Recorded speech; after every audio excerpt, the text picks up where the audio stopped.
पापा जल्दी करो, मैं अगर टाइम से नहीं पहुंची तो एग्जाम मिस हो जाएगा। बेटा मैं क्या करूं, ट्रैफिक जाम है। पाजी अगर ट्रैफिक क्लियर नहीं होना तो मेरी फ्लाइट मिस हो जानी है। गाड़ी हटाओ, गाड़ी हटाओ, गाड़ी हटाओ, मुझे जाने दो। गाड़ी हटाओ भाई साहब, मेरा बेटा मर जाएगा भाई साहब, मेरा बेटा जख्मी है भाई साहब, गाड़ी हटवा दीजिए साहब, मेरा बेटा मर जाएगा। मेरा बेटा है, जरा गाड़ी हटवा दीजिए, गाड़ी हटाओ, जाने दीजिए। अरे आप लोग यहाँ से हट जाइए, आप लोग रास्ते से हट जाइए ना, मेरा बेटा मर जाएगा। एम्बुलेंस में मुझे जाने दीजिए ना, जाने दीजिए, मुझे जाने दीजिए भगवान।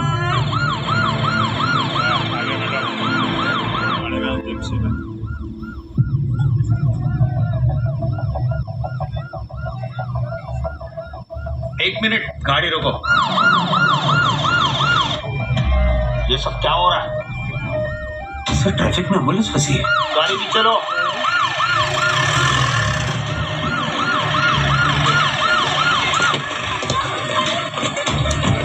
Sir sir sir sir please आप गाड़ी में रहिए सर, हम देखते हैं सर। Sir please sir. नहीं, इतना ट्रैफिक क्यों है? Cover the area fast. अरे ये तो अपने महाराज जी हैं। सर प्लीज सर सर आप गाड़ी में बैठिए सर, मैं देखता हूँ सर। सर ये ट्रैफिक क्यों जाम है? यहाँ से जुलूस आ रहा है और यहाँ पे नमाज चल रही है।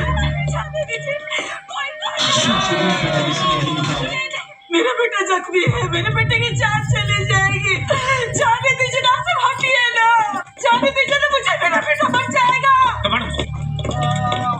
जाने दीजिए मुझे। बहन जी रास्ता दीजिए। क्या हुआ? महाराज महाराज मुझे जाने के लिए रास्ता दिलाइए। महाराज महाराज मुझे रास्ता दिलाइए महाराज, मेरा बेटा मर जाएगा एम्बुलेंस में, मेरा बेटा जख्मी पड़ा है। मुन्ना मुन्ना मुन्ना, डॉक्टर साहब क्या हुआ मेरे बच्चे को? सॉरी अम्मा, हम आपके बच्चे को नहीं बचा सके। मुन्ना, अरे मेरा बच्चा। क्या हुआ डॉक्टर? सर पिछले 1 घंटे से मौत के साथ बच्चा एम्बुलेंस में लड़ रहा था। काश हम इसे टाइम से हॉस्पिटल पहुंचा पाते। इसकी मौत के लिए जिम्मेदार एक्सीडेंट नहीं बल्कि ट्रैफिक जाम है।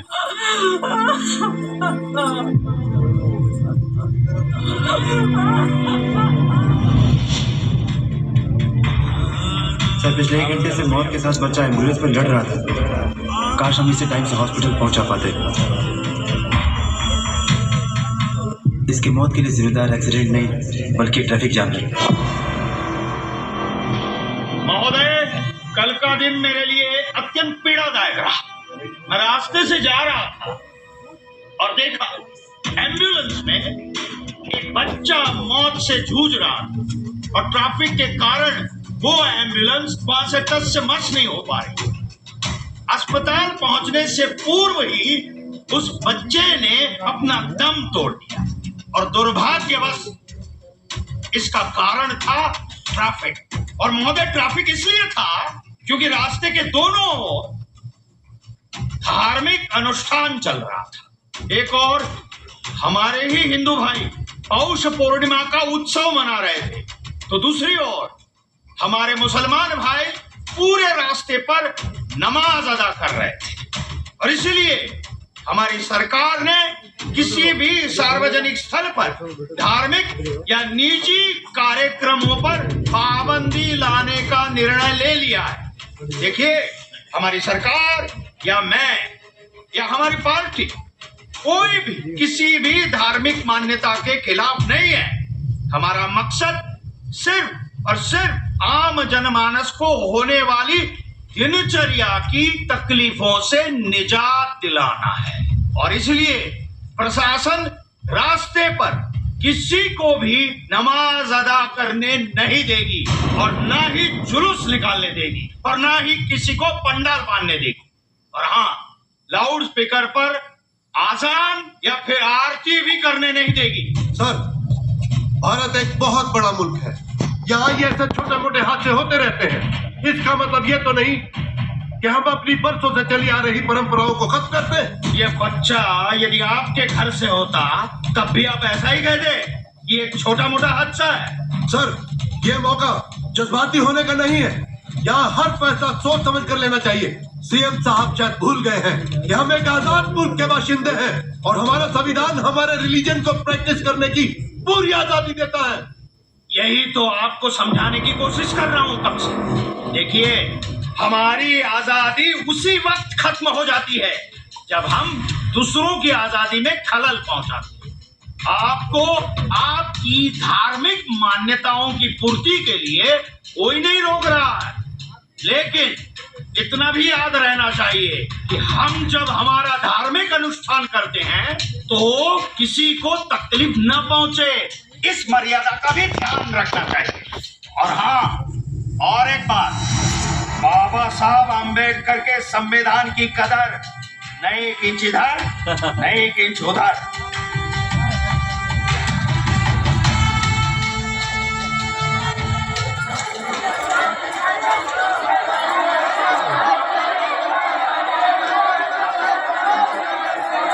शांत हो जाइए, आप सबकी समस्याएं सुनी जाएंगी। सर, ये सारे चंडोक गांव के दलित है, आपसे फरियाद करने आए हैं। ठीक है, बताइए। प्रणाम महाराज।